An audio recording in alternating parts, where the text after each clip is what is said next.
ونستعينه ونستغفره ونؤمن به ونتوكل عليه ونعوذ بالله من شرور أنفسنا ومن سيئات أعمالنا من يهده الله فلا مضل له ومن يضلله فلا هادي له ونشهد أن لا إله إلا الله وحده لا شريك له ونشهد أن سيدنا ومولانا محمدا عبده ورسوله أما بعد فأعوذ بالله من الشيطان الرجيم بسم الله الرحمن الرحيم والسابقون الأولون من المهاجرين والأنصار والذين اتبعوهم بإحسان رضي الله عنهم ورضوا عنه وأعد لهم جنات تجري تحتها الأنهار خالدين فيها أبدا ذلك الفوز العظيم. وقال النبي صلى الله عليه وسلم الحسن والحسين سيدا شباب أهل الجنة. وقال النبي صلى الله عليه وسلم هما ريحانتايا في الدنيا أو كما قال عليه الصلاة والسلام. صدق الله العظيم وصدق رسوله النبي الكريم ونحن على ذلك من الشاهدين والشاكرين والحمد لله رب العالمين. اللهم صل على سيدنا محمد وعلى آله وأصحابه كما تحب وترضى عدد ما تحب وترضى. قابل احترام بھائی اور بزرگوں، انبیاء علیہ السلام کے بعد سب سے مقدس ترین جماعت وہ حضرات صحابہ کرام رضوان اللہ علیہم اجمعین اور اہل بیت اعظام ہیں، جہاں صحابہ کے متعلق حضور صلی اللہ علیہ وسلم کا یہ ارشاد ہے کہ میرے صحابہ ستاروں کی مانند ہیں، ان میں سے جس کی بھی اقتداء کرو گے ہدایت پاؤ گے.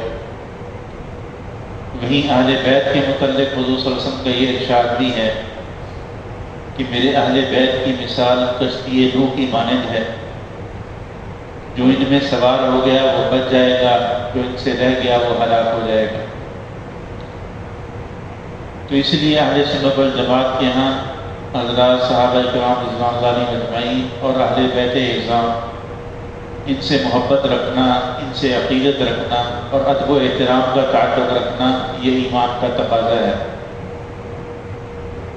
اور ان میں سے کسی ایک کی بھی بے ادبی انسان کا خاتمہ خراب کر دیتی ہے. اس کی وجہ یہ ہے کہ حدیث شریف میں آتا ہے من عادی لی ولیا فقد آذنتہ بالحرب. حضور صلی اللہ علیہ وسلم کے ارشاد ہے کہ اللہ رب العزت فرماتے ہیں کہ جس نے میرے کسی ولی سے عداوت رکھی، کینہ اور بغض رکھا، میرا اس سے اعلان جنگ ہے. تو اس کی تشریح میں محدثین فرماتے ہیں کہ اولیاء اللہ سے عداوت رکھنا، بغض اور کینہ رکھنا، یہ انسان کو آخری وقت میں ایمان سے محروم کر دیتا ہے، کیونکہ جب کسی سے جنگ ہوتی ہے تو اس کی سب سے قیمتی چیز کو نقصان پہنچایا جاتا ہے، اور سب سے قیمتی چیز ایمان ہے. تو اللہ رب العزت پھر ایسے لوگوں کو آخری وقت ایمان سے محروم کر دیتے ہیں. اور جو لوگ بھی صحابہ کرام یا اہل بیت اعظام کی شان میں گستاخی کرتے ہیں وہ اپنا نامہ اعمال سیاہ کرتے ہیں. ایک بہت بڑے محدث گزرے ہیں ملا علی قاری رحمۃ اللہ علیہ، انہوں نے اپنی کتاب میں یہ بات ذکر کی کہ حضرات صحابہ کرام اور اہل بیت اعظام یہ اللہ کے پسندیدہ لوگ تھے.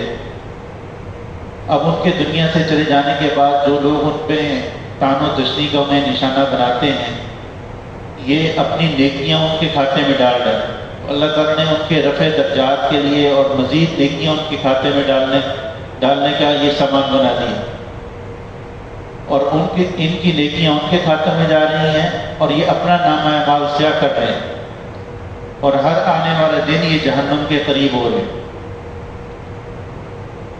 تو اس لیے ان حضرات کے ساتھ محبت رکھنا یہ ایمان کا تقاضا ہے. آج حضرت سیدنا حسین رضی اللہ تعالیٰ عنہ کے کچھ حالات آپ کی خدمت میں عرض کروں گا. اصل میں ان حضرات کے حالات سن کر پڑھ کر ان کے نقش قدم پر چلنے کا ہمیں حکم دیا گیا ہے کہ ان کی سیرت کو اپناؤ. لیکن بدقسمتی یہ ہے کہ ہم لوگ محبت کا دعویٰ تو کرتے ہیں لیکن ان حضرات کے حالات پڑھنے کے لیے ہمارے پاس نہ تو وقت ہے اور نہ ہی ان کی سیرت اپنانے کی ہم کوشش کرتے ہیں. تو حضرت حسین رضی اللہ تعالیٰ عنہ کی ولادت 5 شعبان سن 4 ہجری میں ہوئی، اور جب حضور صلی اللہ علیہ وسلم کا وصال ہوا ہے، حضور صلی اللہ علیہ وسلم کا وصال 10 ہجری میں ہوا تو 6 سال کے قریب ان کی عمر. اور حضور صلی اللہ علیہ وسلم کو ان حضرات سے بہت محبت تھی، حضرت حسن اور حضرت حسین رضی اللہ عنہ سے. ایک دفعہ حضرت اسامہ بن زید فرماتے ہیں کہ میں رات کے وقت حضور صلی اللہ علیہ وسلم کی خدمت میں حاضر ہوا تو آپ صلی اللہ علیہ وسلم گھر سے باہر تشریف لائے تو چادر اوڑھے ہوئے تھے اور چادر میں ایسے تھا جیسے کوئی چیز چھپائی ہوئی ہے. تو میں نے جو مجھے کام تھا میں نے عرض کیا. اس کے بعد میں نے پوچھا یا رسول اللہ چادر میں کیا ہے؟ تو آپ نے چادر ہٹائی تو وہ حسن و حسین تھے. آپ صلی اللہ علیہ وسلم نے فرمایا کہ مجھے ان سے محبت ہے، اے اللہ تو بھی ان سے محبت رکھ اور جو ان سے محبت کرنے والے ہیں ان سے محبت رکھ. اور ان کی تکلیف حضور صلی اللہ علیہ وسلم کو بے چین کر دیتی تھی. ایک دفعہ حضرت ابو ہریرہ رضی اللہ تعالیٰ عنہ اس بات کے راوی ہیں، کہتے ہیں کہ ہم سفر میں تھے اور حضرت فاطمہ بھی ساتھ تھیں اور یہ بچے بھی ساتھ تھے. تو ان بچوں کے رونے کی آواز آئی تو حضور صلی اللہ علیہ وسلم بے چین ہو گئے. حضور نے حضرت فاطمہ کی جانب پیغام بھیجا یہ بچے کیوں رو رہے ہیں؟ انہوں نے عرض کیا کہ پیاس کی وجہ سے. تو حضور صلی اللہ علیہ وسلم نے پانی کا پتہ کروایا تو پانی اس وقت کسی کے پاس نہیں تھا اور قریب کو چشمہ بھی نہیں تھا. تو آپ صلی اللہ علیہ وسلم نے فرمایا کہ ان میں سے ایک کو مجھے پکڑاؤ. تو پہلے حضرت حسن کو پکڑایا گیا تو حضور صلی اللہ علیہ وسلم نے ان کو اٹھا کر اپنی زبان مبارک ان کے منہ میں دی کہ اس کو چوسو. تو حضرت حسن رضی اللہ عنہ چوستے رہے. جب وہ سیراب ہو گئے پھر ان کو نیچے اتارا، پھر دوسرے کو لیا یعنی حضرت حسین رضی اللہ تعالیٰ عنہ کو، اور ان کے ساتھ ایسا ہی معاملہ کیا. اور حضرت ابو ہریرہ رضی اللہ تعالیٰ عنہ ایک دفعہ حضرت حسن سے کہنے لگے کہ اپنے پیٹ سے کپڑا اٹھائیں. تو انہوں نے اپنے پیٹ سے کپڑا اٹھایا تو حضرت حسن کے پیٹ کو حضرت ابو ہریرہ چومنے لگے اور پھر فرمانے لگے کہ میں اس لیے چوم رہا ہوں، میں نے آپ صلی اللہ علیہ وسلم کو کثرت کے ساتھ حسن کے پیٹ کو چومتے دیکھا اور حسین کی گردن کو چومتے دیکھا. اور اکثر حضور صلی اللہ علیہ وسلم ان کو اپنے بدن سے چمٹا لیتے تھے، ان کو سونگا کرتے تھے. ایک دفعہ آپ صلی اللہ علیہ وسلم نے چونکہ یہ بچے تھے اپنے اوپر ان کو سوار کر کے جو ہے وہ چلنا شروع کر دیا، گھٹنے نیچے لگا کر ہاتھ نیچے لگا کر. تو اپنے اوپر دونوں کو بٹھایا ہوا. عمر رضی اللہ تعالیٰ نے دیکھا. عمر رضی اللہ تعالیٰ کہنے لگے کتنی عمدہ سواری تمہیں میسر آئی ہے. تو حضور صلی اللہ علیہ وسلم میں صرف سواری عمدہ نہیں سوار بھی عمدہ ہے. ایک شخص حضرت ابو ہریرہ رضی اللہ تعالیٰ عنہ کی خدمت میں ان کی وفات کے وقت آیا، آ کے کہنے لگا کہ میں ساری زندگی آپ کے پاس آتا رہا ہوں لیکن مجھے ایک بات کی بڑی تکلیف ہوئی آپ سے. وہ آپ کی زندگی میں مجھے ایک بات بڑی جو ہے وہ تکلیف سے محسوس ہوئی. اس کو حضرات حسنین سے بوجھ تھا. تو کہنے لگے کیا؟ کہنے لگے آپ ان حضرات کا اکرام بڑا کرتے تھے، ان کا حسن حسین کے ساتھ بڑی محبت اور اکرام کے ساتھ پیش آتے ہیں، اس لیے مجھے اس کی تکلیف ہوتی ہے. فرمانے لگے کہ میں تمہیں کیا پتہ ان کا مقام کیا ہے؟ میں نے ان آنکھوں سے حضور صلی اللہ علیہ وسلم کو ان کو بوسے لیتے دیکھا ہے اور میں نے حضور کا یہ ارشاد سنا ہے کہ اللہ مجھے ان سے محبت ہے، جو ان سے محبت رکھے مجھے ان سے تو اس سے محبت رکھ. ایک دفعہ ایک جنازے میں حضرت ابو ہریرہ رضی اللہ تعالیٰ عنہ شریک تھے، حضرت حسین رضی اللہ تعالیٰ عنہ بھی اس میں شریک ہوئے. جب گرد و غبار کو اڑی تو حضرت حسین رضی اللہ تعالیٰ عنہ کے پاؤں جو ہے غبار آلود ہو گئے. تو حضرت ابو ہریرہ رضی اللہ تعالیٰ عنہ جنازے سے فارغ ہو کر انہوں نے اپنے سر سے پگڑی اتاری اور ان کے پاؤں کو سے مٹی صاف کرنے لگے. تو حضرت حسین نے فرمایا کہ آپ رہنے دیجیے، یہ نہ کریں. تو حضرت ابو ہریرہ فرمانے لگے کہ حضرت جو آپ کا مقام مجھے علم ہے، اگر ان لوگوں کو پتہ چل جائے تو آپ کو گردن پہ بٹھائے تھے. اور حضرت ابوبکر صدیق رضی اللہ تعالیٰ عنہ بھی ان حضرات کا بہت اکرام فرماتے تھے. بلکہ روایات میں یہ بھی آتا ہے کہ حضرت عباس رضی اللہ تعالیٰ عنہ کو، حضرت حسن حسین کو جب وہ سامنے سے آتا دیکھتے تو اگر سواری پر سوار ہوتے تو نیچے اتر جاتے تھے، اور اگر یہ حضرات سواری پر سوار ہوتے تھے تو ان کے گھوڑے کی لگام پکڑ کے ساتھ چلتے تھے. اور حضرت عمر رضی اللہ تعالیٰ عنہ نے جب اپنے دور خلافت میں صحابہ کرام رضوان اللہ علیہم اجمعین کے وظائف مقرر کیے تو بدری صحابہ کا وظیفہ 5,000 درہم مقرر کیا سالانہ، اور اپنے بیٹے عبداللہ بن عمر کا وظیفہ 3,000 مقرر کیا، اور حضرت حسن و حسین کا وظیفہ بھی 5,000 مقرر کیا۔ تو عبداللہ بن عمر نے اپنے والد سے شکایت کی کہ وہ تو مجھ سے عمر میں بھی چھوٹے ہیں، مجھے جتنے غزوات میں حضور کے ساتھ شرکت کا موقع ملا ان کو نہیں ملا، تو آپ نے ان کا وظیفہ مجھ سے زیادہ کیوں کر دیا؟ تو حضرت عمر رضی اللہ عنہ فرمانے لگے کہ ان حضرات کو اللہ نے جو فضیلت اور برتری عطا کی ہے تمہیں وہ حاصل نہیں۔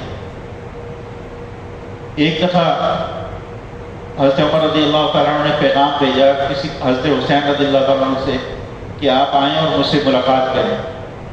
تو حضرت حسین رضی اللہ تعالیٰ عنہ جس وقت تشریف لائے تو اس وقت حضرت عمر رضی اللہ تعالیٰ عنہ مصروف تھے، راستے میں عبداللہ بن عمر بھی رہے۔ عبداللہ بن عمر پوچھنے لگے کہ کہاں جا رہے ہو؟ تو حضرت حسین رضی اللہ تعالیٰ عنہ نے فرمایا کہ آپ کے والد سے ملنے جا رہا ہوں۔ تو عبداللہ بن عمر نے کہا کہ میں گیا تھا، مجھے اجازت نہیں ملی ملاقات کی، اندر کو خاص مشورہ ہو رہا تھا تو مجھے انہوں نے واپس بھیج دیا۔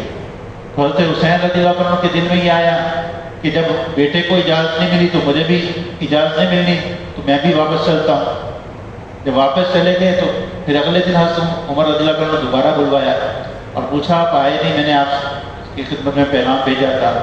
تو حضرت حسین رضی اللہ عنہ نے یہ واقعہ ذکر کیا تو حضرت عمر رضی اللہ عنہ فرمانے لگے کہ وہ عبداللہ بن عمر کے لیے اجازت نہیں تھی، آپ کے لیے تو ہر وقت دروازہ کھلا ہے، آپ جس وقت تشریف لائیں وہ آپ کے لیے دروازہ کھلا ہے۔ اور صرف تمام صحابہ کا بھی یہی حال تھا اور ایسے تابعین کا بھی یہی حال تھا۔ حضرت عمر بن عبدالعزیز خلیفہ راشد ہیں، ان کی خدمت میں ایک دفعہ حضرت حسن بن عبداللہ بن حسن آئے، یعنی حسن کے پوتے، کسی کام کے سلسلے میں۔ تو حضرت عمر بن عبدالعزیز رحمہ اللہ نے ان سے پہلے تو معذرت کی اور فرمایا کہ مجھے اس بات سے حیا آتی ہے کہ اللہ تعالیٰ آپ کو میرے دروازے پر دیکھے، آپ کو کوئی کام ہو تو وہاں سے رکا بھیج دیا کریں یا مجھے حکم دیا کریں، میں خود حاضر ہو جاؤں۔ اس قدر حضرات اہل بیت کا احترام صحابہ کے دلوں میں تھا اور تابعین کے دلوں میں تھا، اور اللہ تعالیٰ نے ان حضرات میں جو ہے حضرت حسین رضی اللہ تعالیٰ عنہ کو یعنی حضور کی خاص توجہ اور عنایت بھی حاصل تھی، اس کے ساتھ ساتھ جو ہے خود ان کے اندر بھی ذوق عبادت، تقوی، خوف خدا اور عبادت میں آگے بڑھنے اس کی فکر بہت اور لگن تھی۔ یہ نہیں کہ خاندانی شرافت ہے، حضور صلی اللہ علیہ وسلم سے اپنے متعلق سن چکے ہیں کہ الحسن والحسین سیدہ شباب الجنہ، حسن اور حسین جنت کے نوجوانوں کے سردار ہیں، اور ایسے حضور نے فرمایا کہ یہ میری دنیا کی بہار ہیں، میرے دنیا کے پھول ہیں۔ تو ان سب کے باوجود ذوق عبادت کا یہ حال تھا کہ اکثر جو ہے وہ نفلی روزہ رکھتے تھے اور اسی طریقے سے نوافل کثرت سے پڑھتے تھے، اور 25 حج جو ہے مدینہ منورہ سے پیدل کیے سواری کے باوجود، اس لیے کہ چونکہ ایک روایت میں پیدل حج کی فضیلت آتی ہے، اس فضیلت کو حاصل کرنے کے لیے 25 حج جو ہیں وہ پیدل کیے، اور سخاوت بھی بہت زیادہ تھی۔ ایک دفعہ نماز پڑھ رہے تھے تو سائل نے دروازہ کھٹکھٹایا، نماز مختصر کی، پتہ کیا کہ کوئی سوالی ہے، گھر میں پتہ کیا کچھ ہے، تو انہوں نے کہا کہ آپ نے گھر کے ماہانہ خرچ کے لیے جو 200 درہم رکھے ہیں وہی ہیں۔ فرمانے لگے کہ یہ میرے گھر والوں سے زیادہ مستحق آ گیا، 200 درہم دو، اس کو دے دی۔ اور تواضع کا یہ حال تھا کہ ایک دفعہ جا رہے ہیں تو کچھ فقراء سوکھی روٹی کے ٹکڑے بیٹھے کھا رہے ہیں، انہوں نے کہا کہ آئیے ہماری دعوت قبول کریں، فوراً نیچے اترے اور ان کے ساتھ تھوڑا ساتھ شریک ہوئے، پھر فرمانے لگے کہ دیکھو میں نے تمہاری دعوت قبول کی ہے، اب تم بھی میری دعوت قبول کرو، میرے گھر آؤ۔ اور پھر انہوں نے حضرات کو اپنے گھر بلایا اور ان کا خوب اکرام کیا۔ ایک سفر میں حضرت حسن، حضرت حسین اور حضرت عبداللہ بن جعفر، یہ حضرت جعفر طیار کے بیٹے ہیں، حضرت حسین کے چچا بھائی ہیں، یہ تینوں ایک سفر میں تھے، راستے میں ان کے پاس کوئی پانی وغیرہ ختم ہو گیا تو کوئی جھونپڑی میں ایک بڑھیا تھی، تو ان سے انہوں نے کچھ کھانے پینے کے لیے کچھ لیا اور ان سے کہا کہ جب تمہارا مدینہ کی طرف آنا ہو تو ہمیں ضرور ملنا۔ تو اتفاق ایسا ہوا کہ وہ گڑیا کے پاس جو تھوڑے بہت جانور تھے وہ بھی ہلاک ہو گئے، بیچاری تندرستی کی ماری ویسے مدینہ آئی، تو حضرت حسن رضی اللہ تعالیٰ نے پہچان لیا، تو اس گڑیا سے کہا کہ مجھے پہچانا؟ اس نے کہا کہ نہیں۔ فرمانے لگے کہ میں وہ مسافر ہوں جو تمہارے پاس سے گزرا تھا اور تم نے اس وقت جو ہے میرا اکرام کیا تھا۔ تو گھر آئے اور اپنے خادم سے کہا کہ میری جو بکریاں ہیں ان میں سے 1000 بکریاں اس کو ہدیہ کر دو اور 1000 درہم دے دو، درہم چاندی کا ہوتا ہے۔ پھر اپنے خادم سے کہا کہ ان کو حسین کے پاس لے جاؤ، حضرت حسین کے پاس لے گئے تو انہوں نے پوچھا بھائی نے کیا اکرام کیا؟ تو انہوں نے کہا کہ اس طریقے سے، تو حضرت حسین نے اپنی طرف سے 1000 بکریاں اور 1000 درہم دی۔ پھر کہا کہ ہمارے چچا زاد بھائی عبداللہ بن جعفر کے پاس لے جاؤ، تو عبداللہ بن جعفر کے پاس لے گئے، تو انہوں نے پوچھا کہ میرے چچا کے بیٹوں نے کیا کیا؟ تو انہوں نے بتایا، تو انہوں نے کہا کہ میری جانب سے 2000 بکریاں اور 2000 درہم دے دو، اور اگر آپ میرے پاس پہلے آتی تو میں اپنے بھائیوں کو تھکا دیتا۔ تو اب کتابوں میں لکھا کہ وہ خاتون جو ہے مدینہ آئی تھی، انتہائی غریب تھی، اب مدینہ سے جب واپس لوٹی ہے تو امیر غریب بن کے لوٹی، اور قرآن مجید کی تلاوت کا بھی بہت ذوق تھا، اور آخری رات جب شہادت کی رات ہے وہ رات تو ساری عبادت میں گزاری۔